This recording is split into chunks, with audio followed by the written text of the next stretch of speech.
This is the climbing the wall problem that we did together in class today as we explored rational functions. It says the climbing wall is a popular event at the Springfield Fair. The wall is 100 meters high, but Bart can climb it at a rate of 8 meters per minute, but other participants climb at different speeds. Complete the table to show that the time it takes to reach the top of the wall depends on the climber's speed. Then plot the points. So you notice here that at various rates it would take various amounts of time. At 0 meters per minute, we're not going anywhere. So really time is undefined. But you might think, well, wouldn't that just mean 0 minutes if it's 0 rate? No, because you're saying how long does it take to climb the wall? Well, if you don't go at all, it would take an infinite amount of time to climb the wall, not 0 amount of time to climb the wall.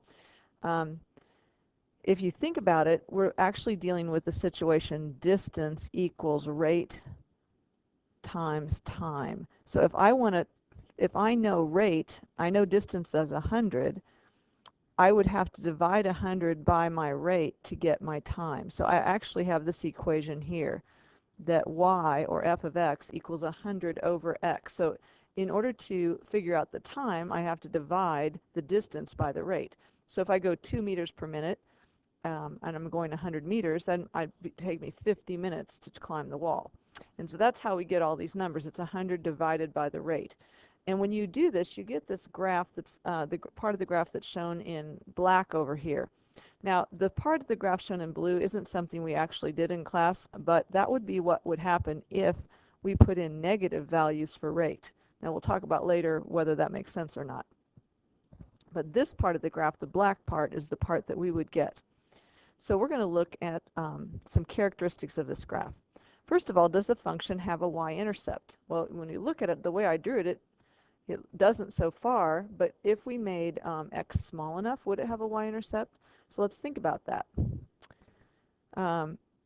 Remember, to find y, we have to take the distance and divide it by x.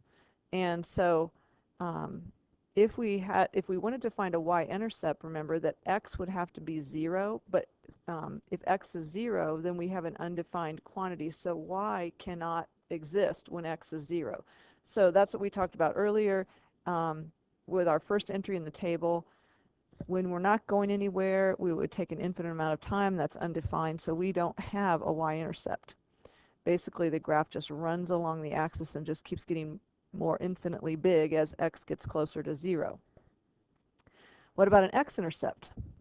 Well, an x-intercept means that there would be some rate that would allow Bart, or whoever's climbing the wall, to climb 100 meters in 0 amount of time, because the x-intercept occurs when y equals 0. So is it possible to climb the wall in 0 amount of time? No. Even at the speed of light, it's going to take a little time. It's not instantaneous. So we also have an asymptote along here. So notice these are called asymptotes. I labeled these, that's the answer to the last question, so we won't really need to answer the last question.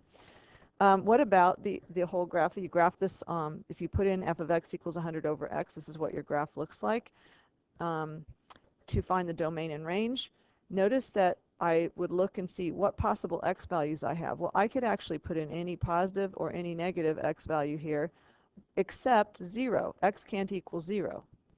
I could also put in any positive, I could also get any positive or negative y value, except I can't get 0. So we would say all real numbers, or negative infinity to positive infinity, except for 0, for both x and y. Does the entire domain and range make sense in the context of the problem? You could have a negative rate. That could mean positive rate could mean the speed climbing up, and the negative rate could mean the speed climbing down the wall. But pairing up negative rate with negative time doesn't really make sense. So in this context, it would only make sense to use positive values for rate and time.